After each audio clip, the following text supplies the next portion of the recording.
your dogs are your babies. So when something's not right with them and you know that something's not right, it's terrible. But I never ever thought, oh, it must be her eyes because, well, they look normal. She still seemed to figure her way around everywhere. And she was playing fetch at the park as well. So it was very, very odd.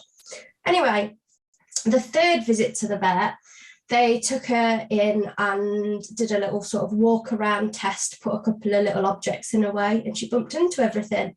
So they came to the conclusion that she was blind, which was absolutely terrifying. I couldn't believe it when they told me. It was just horrible. Welcome to the Tales of Success podcast, a show about Labradors and achieving training success. Hello everyone, welcome to the Tales of Success podcast with me, Vicky Sharp. It's great to have you back with us again. I've got a guest for you this week who's going to talk to us about dogs that are blind and dogs that have sight issues. Even if you don't have a blind dog, you should definitely give this one a listen, as sight issues can develop at any time. Eve Welton is my guest today, and she is the proud owner of 2 blind dogs, but she's also a dog trainer. Not just any dog trainer, she specialises in training blind dogs and helps owners of blind or sight impaired dogs to release their dog's full potential. I always like to start these chats with the most important ones, and that is always the dogs. So Eve, obviously a massive warm welcome to you, but just start off by telling us about your 2 dogs. Tell us a little bit about their ages, their names, a little bit about their history and how long they've been with you. Yeah, sure. Thank you. That was a lovely intro, by the way. Yeah, so my first dog, Poppy, I got from a puppy, and she's 7 now. She's a Pomeranian, and she went blind when she was 5 years old. And she is the reason that I do all of this, really. The story behind what happened basically was she sort of kept staring into space, and like, I wouldn't necessarily even say she was bumping into things, but she wasn't with it. And I thought it was actually something to do with her brain. She'd had little seizures when she was younger, and I just panicked and thought it was something in the brain. And yeah, I was mortified. So I took her to the vets, and the vets, this was at the beginning of COVID as well, so I couldn't even go into the vets. And they sort of said, right, well, yeah, just keep an eye on her and try and get some videos. So I was like, oh, okay. So I went away and tried to get some videos, showing them then to the vet a couple of weeks later through the car window screen when it was chucking it down with rain and they were getting soaked. They sort of took her in again and came back out and said, oh, see how it goes again. There's nothing obvious that we can see. So I went away again, and it's so horrible, isn't it? When your dogs are your babies. So when something's not right with them and you know that something's not right, it's terrible. But I never ever thought, oh, it must be her eyes because, well, they look normal. She still seemed to figure her way around everywhere, and she was playing fetch at the park as well. So it was very, very odd. Anyway, the third visit to the vet, they took her in and did a little sort of walk around test, put a couple of little objects in her way, and she bumped into everything. So they came to the conclusion that she was blind, which was absolutely terrifying. I couldn't believe it when they told me. It was just horrible. And I just thought, oh my gosh, what are we going to do? Like, we used to do agility. We used to go to the Peak District every weekend. And all of this has just disappeared now. How are we going to manage? So it was awful to find out. And I basically was very upset for a couple of days. I spent a lot of time crying, and actually noticed that Poppy was super, super depressed as well because she wouldn't play. She would eat. She would definitely eat, but she wasn't her usual self. She wouldn't follow me around. She'd just sort of sit on the sofa, just looking really, really mortified, and it just made me very sad. And then I thought, I'm not the one that's actually going through this. She is, and I need to be there for her. So I started trying to do some things to encourage her to be a little bit more positive again and get her up and walking around and running. And we started off with some training again. And it took a little while, and the walks that we went on, we had to sort of make sure that we were sticking to the same ones to start with. I didn't want to take her anywhere different. But we slowly got there, and yeah, I mean, now over 2 years on, she's absolutely brilliant. You wouldn't even know she's blind. So I've seen videos of you with Poppy, and she looks crazy in the nicest possible way. I mean, when I say crazy, she's loving life, right? That's what I mean. So you said she was depressed, and it must have been really difficult for you realizing that your dog had gone blind. But crikey, for Poppy, it must have been life-changing. Do you know what caused that blindness to take effect? What was it? Yeah, so we didn't actually know to start with.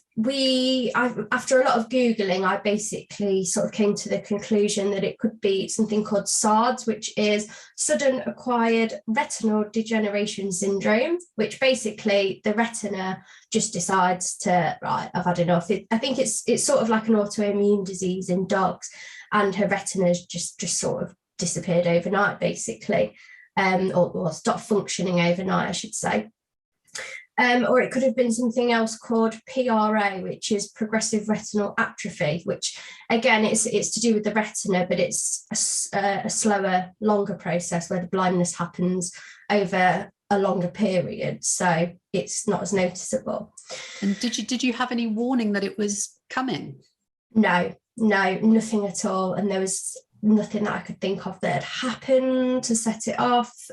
It was just so random all of a sudden, and yeah, it was really scary. But because of COVID, they were only taking on emergency cases at the eye clinic, so I couldn't get her in to see a specialist because it wasn't considered an emergency. But a year later, I did take her, and I still wasn't allowed in with them or anything, which was fine. But they came out and they said to me, so it's either going to be SARDS or PRA. And I thought, right, well, I know you shouldn't, but I'd already diagnosed that on Google.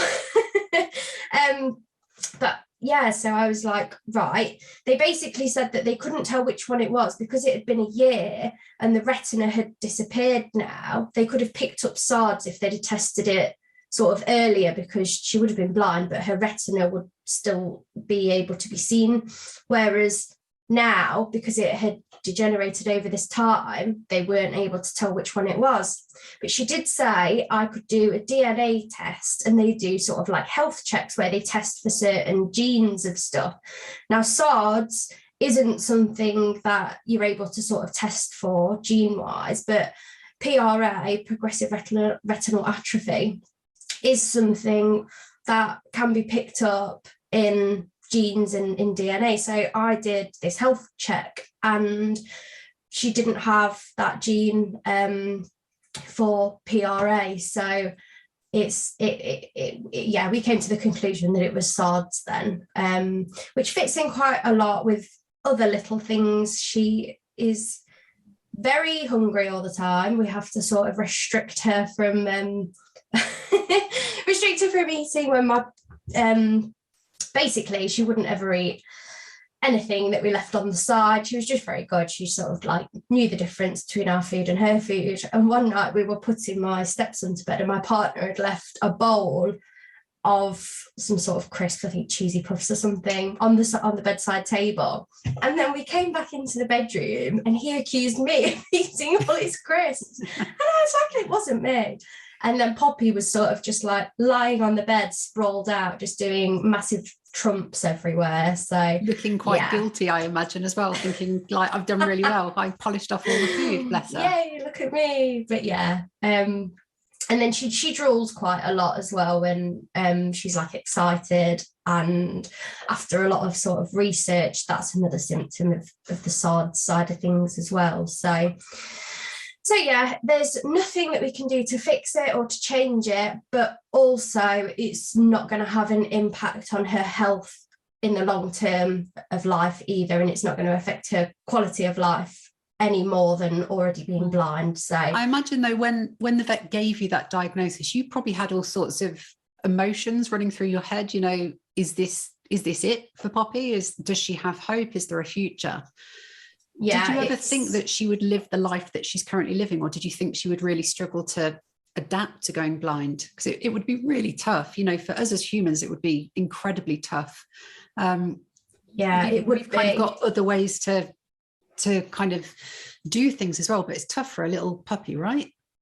Yeah, absolutely. I was just in shock. And yeah, when I looked to the future at that point, I just thought, how are we going to manage? What am I going to do? I've got a disabled dog now and I can't do anything with it. That's literally what I thought at the time. Like, that's it. We can't do anything now. And what help was there out there for you? Where did you go for help and support? Was there a support network? Was your vet knowledgeable about the situation? So when the vet first told me that she was blind, the vet actually said to me to Google it. So I was like, oh, right, okay. So there was nothing that she said, like, head to this website or check out this person or anything. It was just, Google's got a lot of information. So I was like, oh, okay, thanks. And then the only other thing that I found was a little Facebook group, which had a few people in that were supportive. And it was nice because they're all sort of on the same page.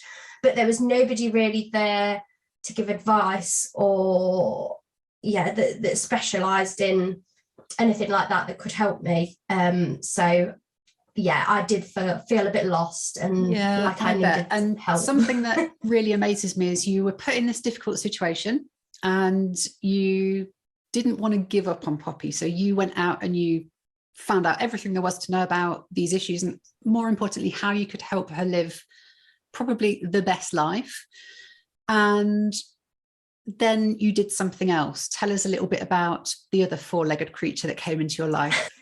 Yes, so after I had done, well, not to blow my own trumpet, but quite a good job with Poppy, and she was so confident now, I thought it would be nice to help another dog. So I checked out this charity that are called the Blind Dog Rescue UK, and they specialise in rehoming blind dogs, and there's actually a filter on there that you can tick to find a blind dog. So they do help other blind dogs and other sighted dogs as well. And they rehome blind cats as well. And I just thought, why would I not get a blind dog now? I really want to help one out. So I found this lovely looking border collie who was advertised as, and I kept sending my partner the link to his profile for days, like every day for weeks, and nobody was adopting him. And I said, anyway, I eventually managed to twist his arm, and he caved, and we have another dog called Jake, who he's actually not a border collie at all. I've DNA checked him as well, and he's actually come back as a Chaplanin Apts crossed with an Eastern European village dog. So I suspect he was called a border collie because no one's ever heard of those two breeds of dogs. I guess that's kind of an Eastern European breed, presumably. It is, yeah. They are still a herding breed, actually. And because he does actually look like a border collie, he's just a very, very large border collie. I sort of wonder genetically if maybe he's like an ancestor of the border collie in some sort of weird way. But yeah, he came with sort of challenges of his own as well. He's quite dog reactive, and he doesn't like being touched by strangers, which is fair enough because neither do I. But he's honestly, he's so lovely, and it's taken us quite a while to get to where we are today. But I love a challenge, and I would not change him for the world. He comes up every morning after his breakfast and jumps on the bed, and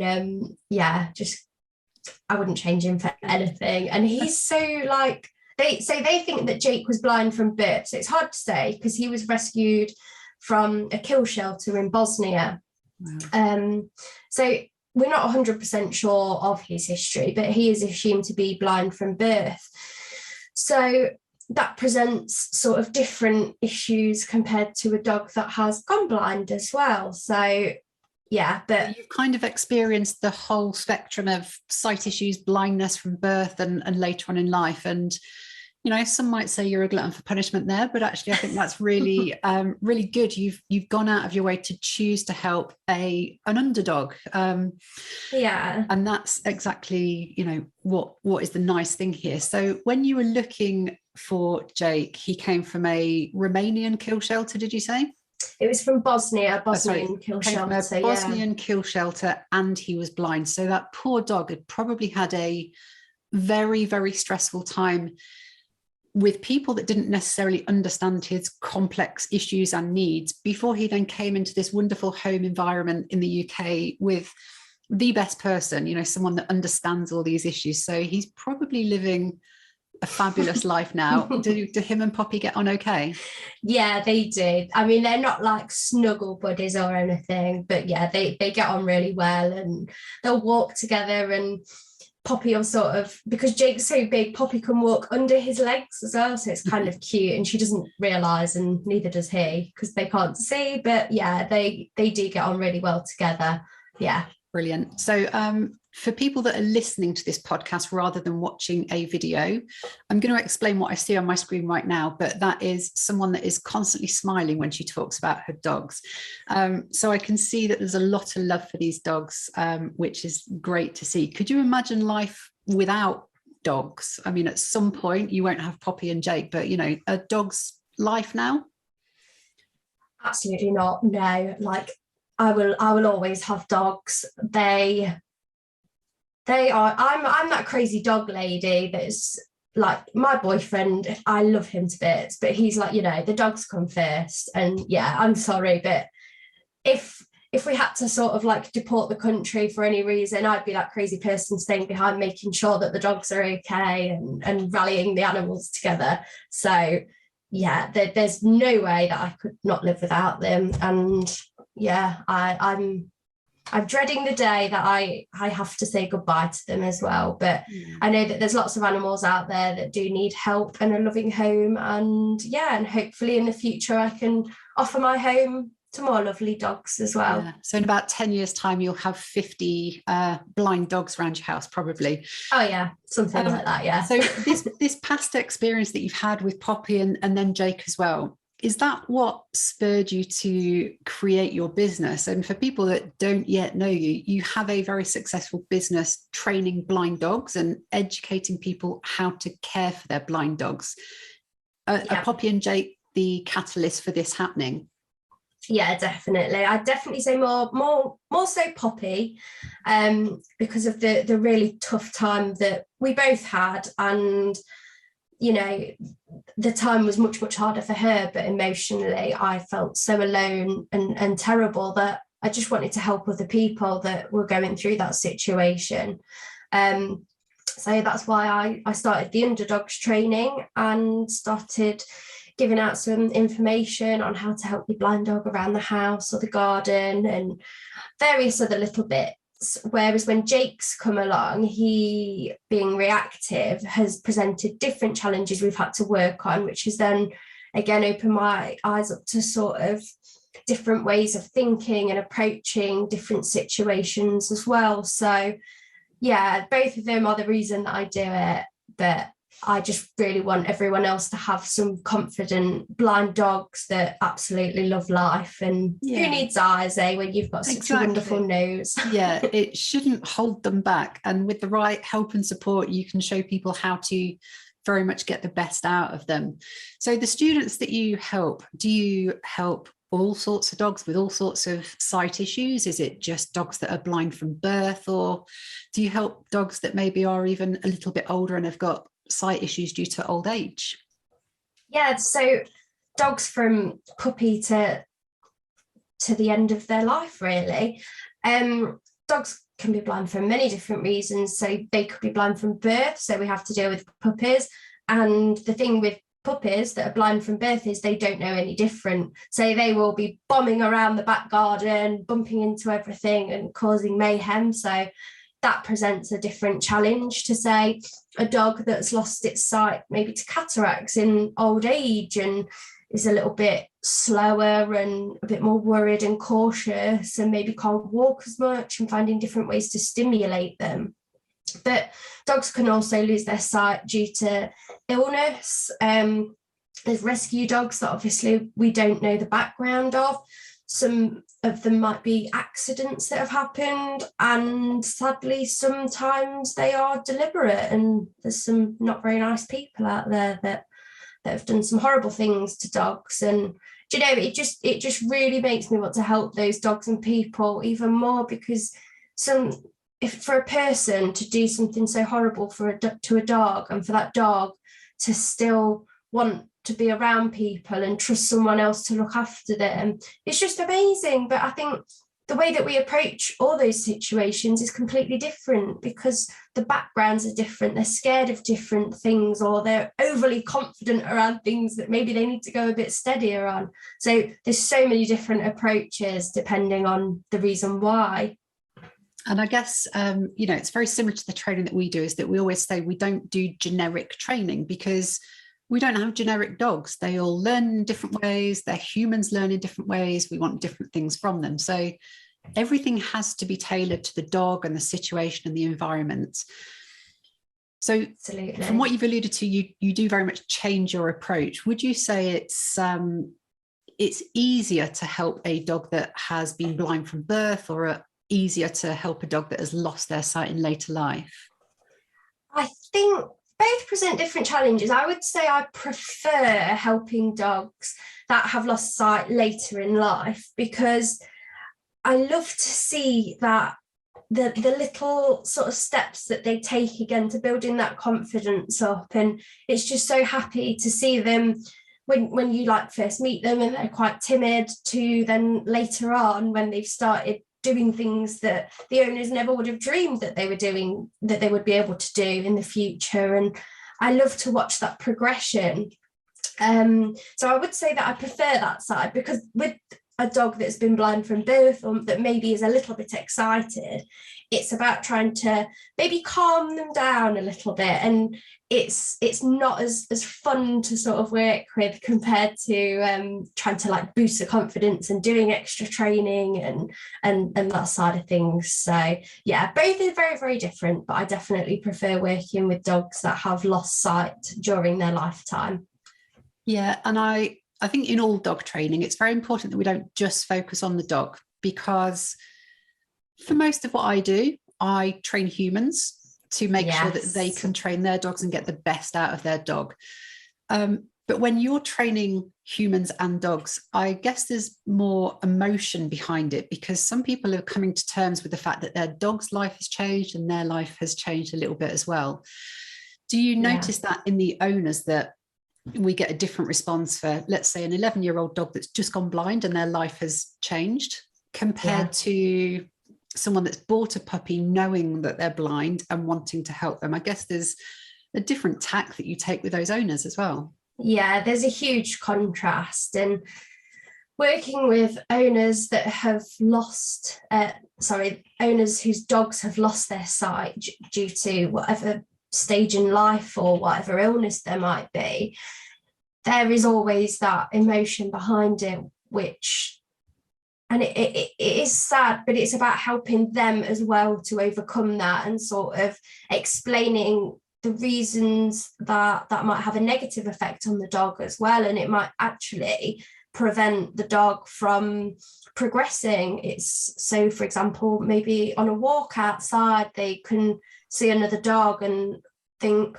oh my gosh, how are we going to approach this dog? And they tense up on the lead and try and panic to move them into a spot where the dog can walk past, or it might be that, I don't know, there's a bush ahead and they don't want the dog to walk into it and to hurt itself. And there's various different things, but people can be maybe sometimes a little bit too overprotective with their dogs as well once they've gone blind. And I completely see the reason behind why they want to be like that, because they want to protect them. But then at the same time, we have to give the dogs that little bit of freedom to be able to go and explore and to build that confidence up really slowly, so that they're then able to approach the wild world again in a happy way without feeling like, oh no, mum and dad are really stressed and maybe we should go back home, I don't like it out here. So I guess, we want to really care for the dogs, but giving them that independence and confidence to almost suss it out for themselves is quite important. And puppies are very good at being energetic and sussing everything out for themselves. So can a newly born puppy that doesn't have sight, can they live a happy, fulfilled, healthy life? And can someone that's toying with the idea of taking on a blind puppy be confident that they can look after that dog and, everything's going to be okay in the future? Yeah, absolutely. 100%. Just because the dog is blind does not mean that it's going to affect the quality of life that it will have going forward. And especially from a puppy, because they know no different. The way that you train things might be ever so slightly different.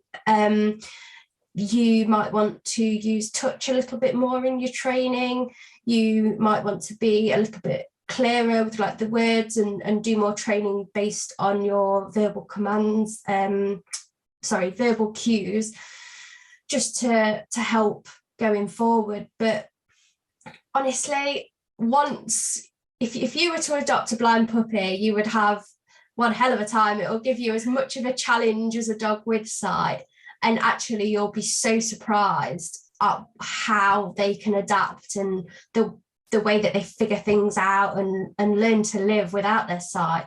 There's definitely things that you can do to keep their brains stimulated in other ways as well. So I think everyone, when they look for a puppy, wants a perfect puppy. People are very specific about the breed, the colour, it can be everything. And then if we stumble across a dog that's got a health issue, whether it's sight, hearing, limbs, anything like that, we tend to shy away from that because we're looking for perfection.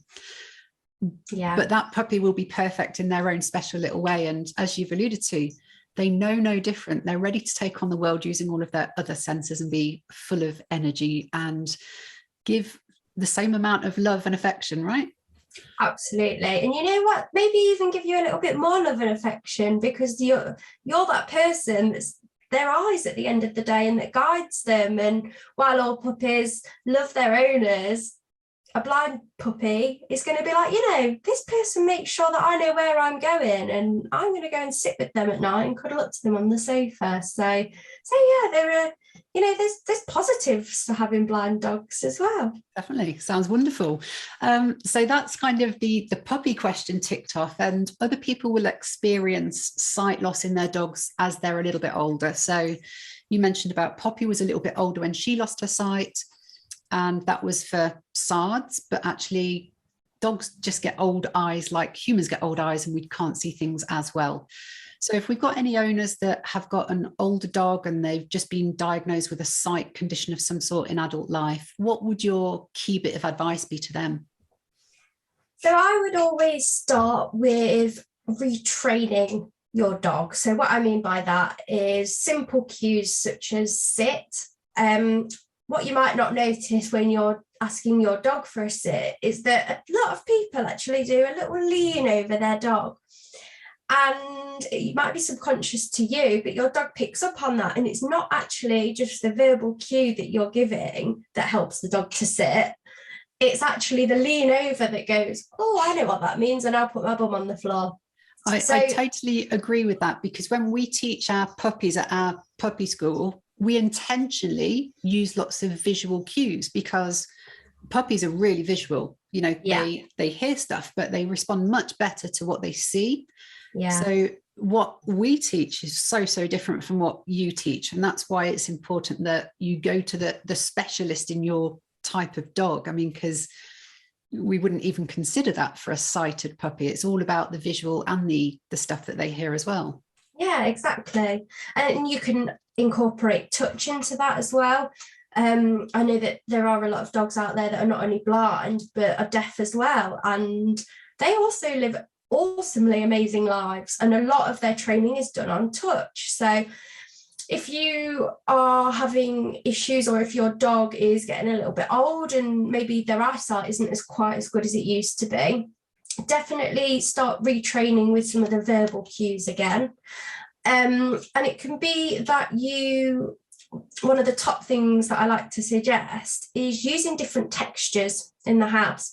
So if you've already got tiles in the kitchen and carpet in the living room, and the dog can feel that when it goes from room to room, then that's really good. And actually, there's not anything you need to do there because you're already halfway there. But if you've got the same texture throughout the whole of the bottom floors, for example, it might be a good idea to start maybe looking at some rugs. So by the back door, so they can feel, oh, this is where I need to go and stand to ask to go out to the toilet, and also on the outside, so they know where to come back inside. Putting rugs around, say, a coffee table, so the dog can actually feel, oh, there's that different texture, and I know that there's a big wooden thing there that I might walk into, so I'm going to slow down around this bit. And it will take a few times, and I would suggest walking them around on the lead in the house just to get them used to stuff. But honestly, there are so many things, Vicky, that I could just sort of like throw your way.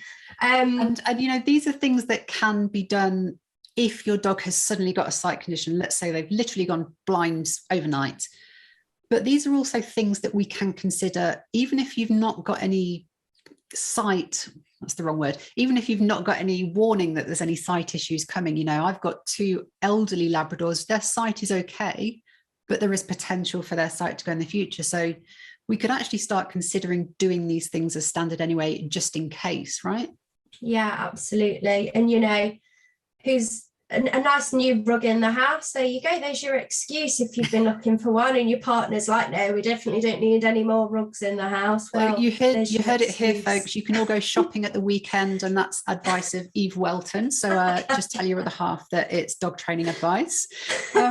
Eve, do you have any little courses or anything that people could attend if they have either got a dog with sight conditions or they're worried about it developing?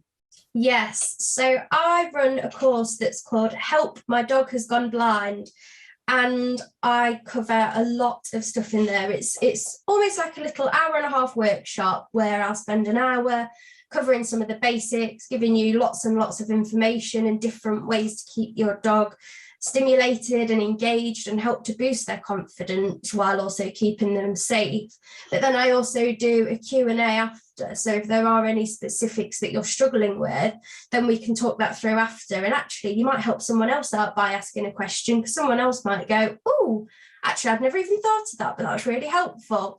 So yeah, I also do some one-to-one stuff as well via Zoom. So anywhere around the world I can help you. But if you are looking for support, I would definitely recommend coming along to my course just to find out some more information, because yeah, there's so much that I give away there that will really, really help you.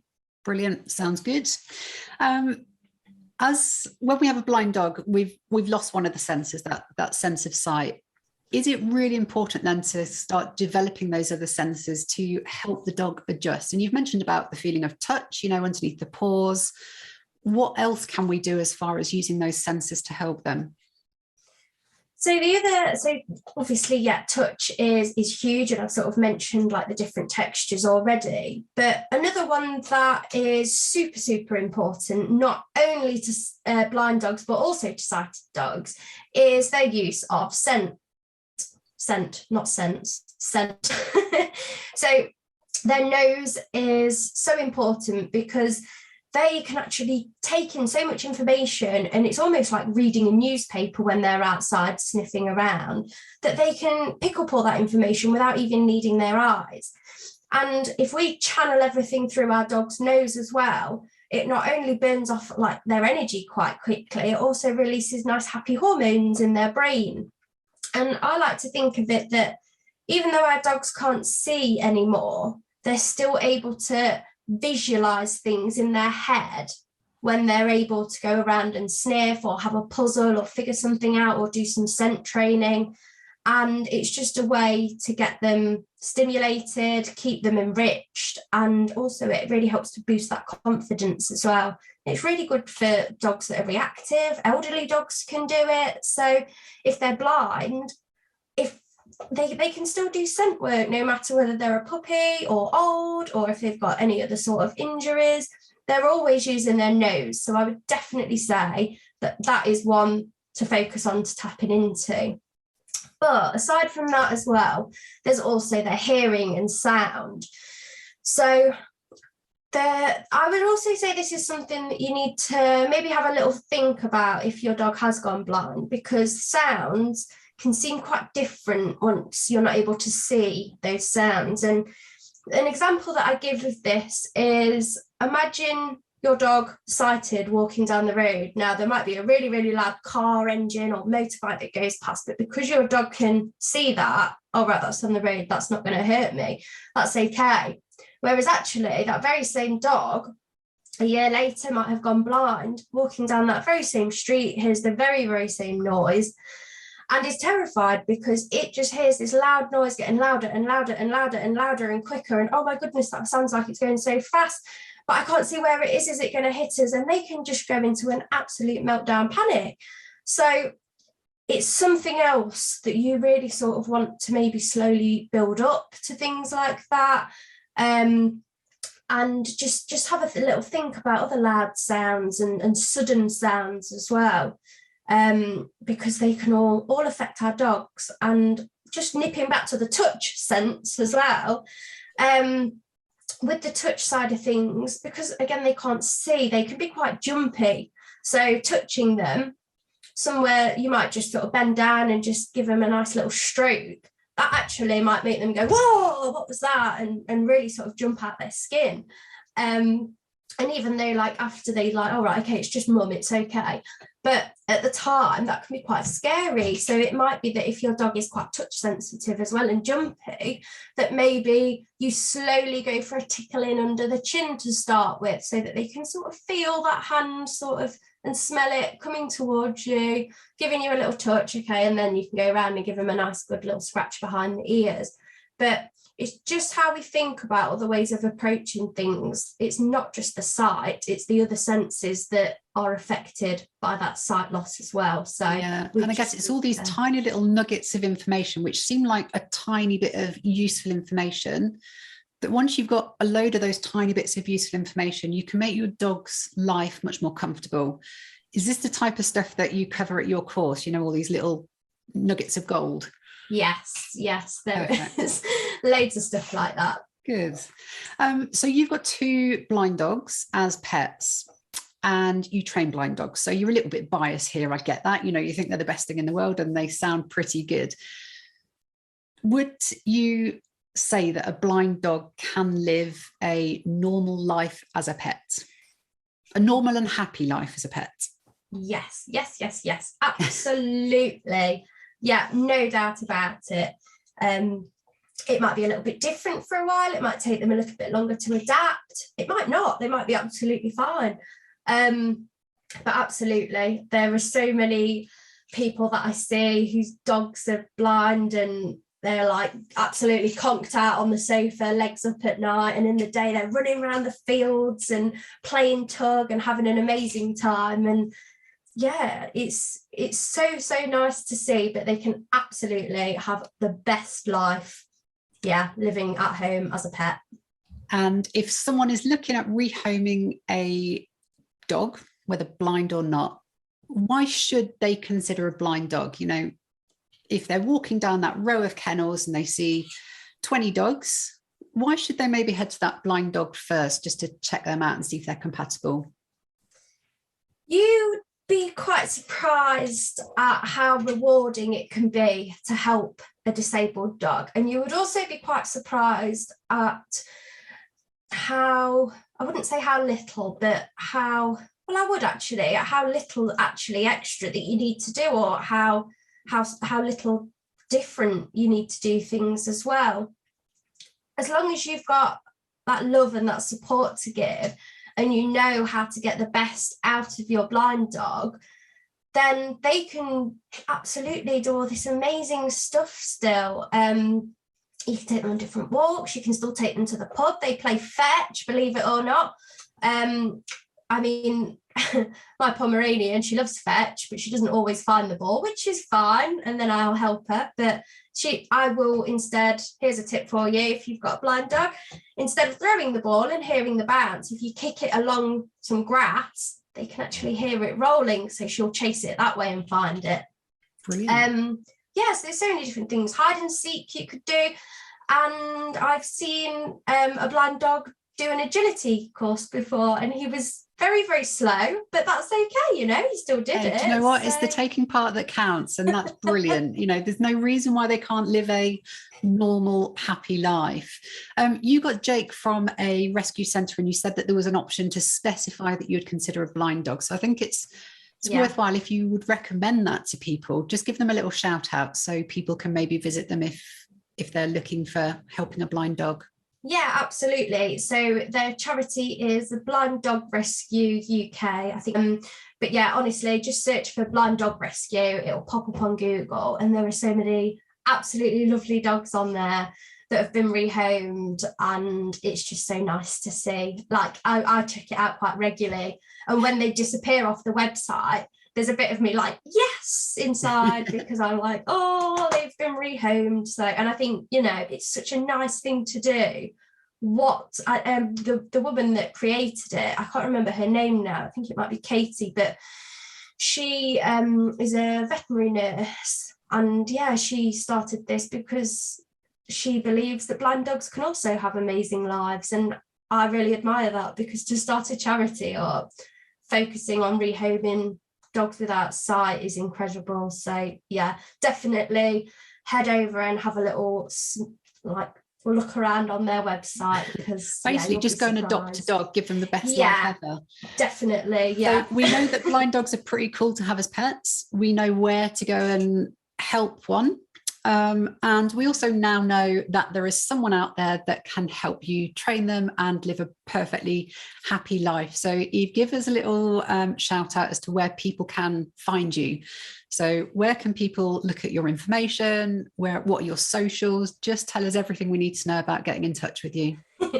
Okay, so the main place that I hang out is Instagram, and there I am, the Underdogs Trainer. So come and find me there. I'll share little stories of my dogs, but I also do post useful, helpful tips on there as well. I've got a YouTube channel where I'm called the Blind Dog Trainer.